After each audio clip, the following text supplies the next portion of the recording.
This next man's name became a household word during...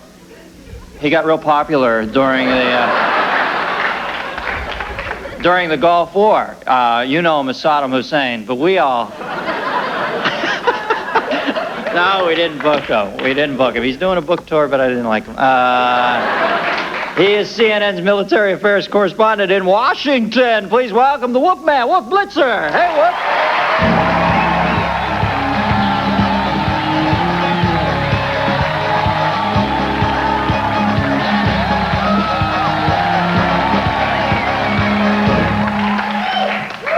Hey, man, unbelievable. You show up at work one day... And there it is. We go to the whole world goes to hell, and you're in the middle of it. We had a big audience that first night of the air war. Yeah, it was amazing. Billion people. I know, I'm watching it Whole at home. countries were dumping their regular television, just taking CNN. It felt very apocalyptic to me. I thought the whole thing was... Good thing I didn't know at the Pentagon that we had all those viewers out there. How many people, actually? Maybe 1.5 billion. Billion and a half people. It's a big audience, big ratings. Yeah. All in one frat house. Now, you were at the Pentagon that night, and... Now, we had met just before. You were at the White House Correspondents Association dinner. Yeah, I was down there, and, you know, that many feel my presence in D.C. initially stimulated the war. But how was the Pentagon that night? Now, I want to know how our boys are when it really hits the fan. Was it cool, or was it like Get Smart? Did it go crazy? It was very tense. It happened around 6:33 that evening, Eastern time. And around 5 in the afternoon, I began to sense that something was happening. You could see a lot of young lieutenants and captains running different directions. You know, it's a big building, the Pentagon. And I began to sense this was it. And then when you saw Kevin Costner making out with Sean Young, you knew that... That's right. No way out. That's it. But wasn't it amazing, though, watching that foot? I mean, were you frightened for your comrades over there in the hotel room? I was nervous when Peter Arnett and John Holloman and Bernie Shaw were over there in Baghdad, and no one knew what was going to happen. But yeah, I was pretty nervous for them. I never flinched about Arnett. He just seemed invincible to me. He's like one of those guys who stands in the middle of it, and you're just thinking, this cat's too cool to get killed. Yeah, I mean, he is very impressive. Yeah. He was really cool. The Pentagon, ironically enough, seems like a pretty square place. But is there like office goofing around going on over there? Is there guys like who mimeograph little pictures of Napoleon where you open the coat and he's holding his own penis and stuff, or is it just like a real square place? 25 or 30,000 people work there, so it's like a little town. And the interesting thing is, you go into every office and they have a TV camera. TV monitor, and they're all watching CNN. Right. It's so really freaky to see CNN all over the place. But then I went to Moscow right after the coup, and I was with a group of CNNers. We went into the KGB right after the coup, and they showed us a tour, and there was CNN right in Moscow, too, in the KGB headquarters. So most of the world all over the place. News off Bobby Batista, doesn't it? Or she's big She's overseas. Big there. Yeah, she's real big. Now, the power of CNN is such that now, didn't you have a general call you that night and sort of caution you against something you were saying? The first night of the war, I was reporting, you know, we didn't know much there was. Actually, this was when the Iraqis invaded Kuwait.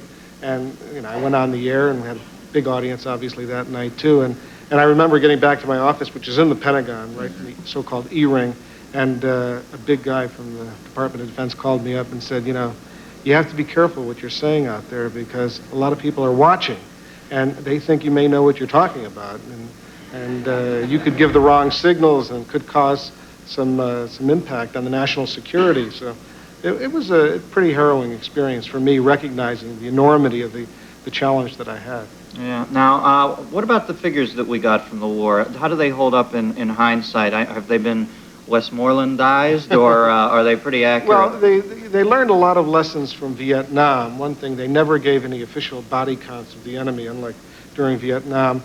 But a year after the war, there have been some major revisions in terms of what the U.S. and the coalition forces were able to do, what they weren't able to do. And clearly a lot of that war was sanitized. We didn't see major chunks of it. You know, we could only get to certain areas. And the videotape that was released, all was perfect, showed those smart bombs going through the chimneys right down into the enemy targets. Right. They never released any of those bomb videotapes, the gun camera footage that missed. You know, so it was all the good stuff. The good stuff was released. The bad stuff is still under declassification. Well, it's like people coming on here when they show a clip. They want to show something good. You know, if Schwarzkopf was here, he wouldn't have a miss. It was impressive. Now, is it as a bit of a? I assume many people in the media are somewhat adrenal junkies to begin with, and that seemed like such accelerated life in such an odd way. Is it tough to come back to covering Lieutenant Kennedy's nephew sleeping with and stuff like that? It was, you know, you didn't realize it during those 6 weeks of the actual war, but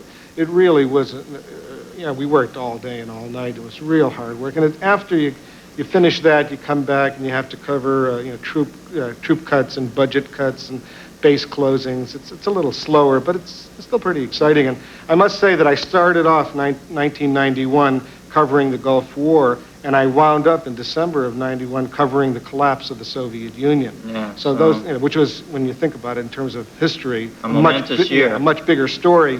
The collapse of the Soviet Union, the end of communism, Gorbachev quits, as opposed to the Gulf War. But it was a pretty good news year. I don't know what I'm going to do this year. That might have been your year, brother. It's like Buzz Aldrin coming back from Hadley Rill and selling Diatsus in Tempe, Arizona. You know, you might be in some postpartum thing here for a while. It was a big year, and the interesting thing is I wound up the year last week with a thrill knowing that I have made it. I was a clue in a New York Times crossword puzzle. Bingo. Yeah. Life is good. Thanks, Wolf. Wolf Blitzer, folks. We'll be back right after this. Thanks, Wolf.